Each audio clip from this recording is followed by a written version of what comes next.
Warahmatullahi wabarakatuh. Sudah 5 tahun ini saya merintis usaha online shop kecil-kecilan. Online shop saya menyediakan banyak macam produk dari baju, aksesoris, pernak-pernik rumah, dan batik juga ada. Ya, walaupun kecil-kecilan, tapi alhamdulillah bisa mencukupi kebutuhan sehari-hari kami. Di masa pandemi COVID-19 seperti saat ini, ada beberapa kendala yang harus saya hadapi, di antaranya yang pertama, di masa-masa sulit seperti ini membuat kita harus pandai-pandai meminimalisir pengeluaran. Hal itu berdampak menurunnya daya beli masyarakat, khususnya masyarakat menengah ke bawah. Kemudian, karena banyaknya pekerja yang dirumahkan, menyebabkan banyak yang membuka online shop dadakan yang kadang harganya juga bersaing, mengakibatkan banyak customer yang beralih ke online shop dadakan tersebut. Selain itu, modal yang terkadang tidak mencukupi karena di all shop saya harus membelikan barang untuk customer dahulu, baru setelah sampai customer membayar barangnya. Jadi kalau barangnya harganya mahal dan permintaan banyak, kadang sulit untuk modal awalnya. Yang terakhir, sering juga kehabisan kuota internet dikarenakan anak saya juga melakukan belajar dari rumah membutuhkan internet. Jadi pengguna internet melonjak dan harus lebih banyak menyisihkan dana untuk membeli kuota internet tambahan. Demikian beberapa tadi, saya harap dapat mendapat solusi terbaik dan saya dapat menguatkan lagi online shop saya ini. Sekian dari saya. Wassalamualaikum warahmatullahi wabarakatuh. Seperti usaha batik yang saya jalani, penurunan penjualan atau penurunan omset penjualan. Dari obrolan dengan teman-teman para sesama pelaku usaha, mereka bilang sampai 70% terjadi penurunan omset penjualan, mungkin bisa lebih. Sedangkan untuk dari sisi produksi mungkin tidak banyak terjadi perubahan signifikan, baik dari bahan baku maupun tenaga kerja. Bagaimana secara kreatif bisa menjual? Mungkin dengan cara online kita bisa konsisten, tetap konsisten di bidang yang kita geluti, atau kita perlu sampai harus banting setir mempertimbangkan usaha.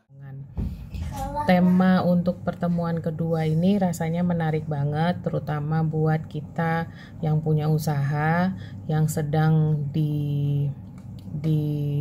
dilanda kesulitan.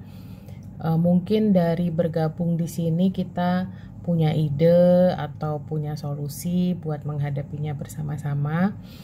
Tapi yang penting kayaknya kita jangan menyerah ya, karena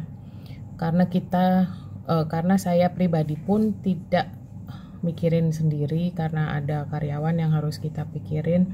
Kalau kita rumahkan pun kasihan.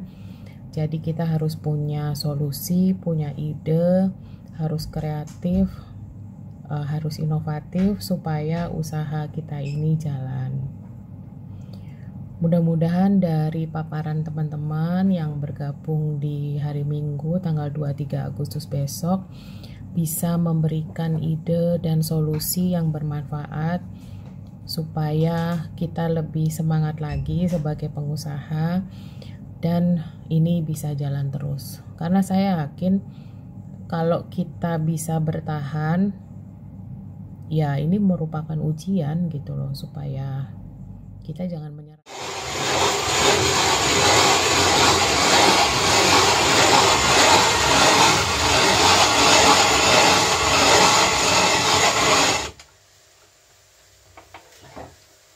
Assalamualaikum, saya Arifin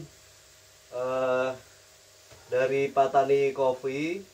Ya, usaha kita udah 3 tahun ini merintis, khususnya kita di bidang pengolahan produksi kopi. Kopi yang kita olah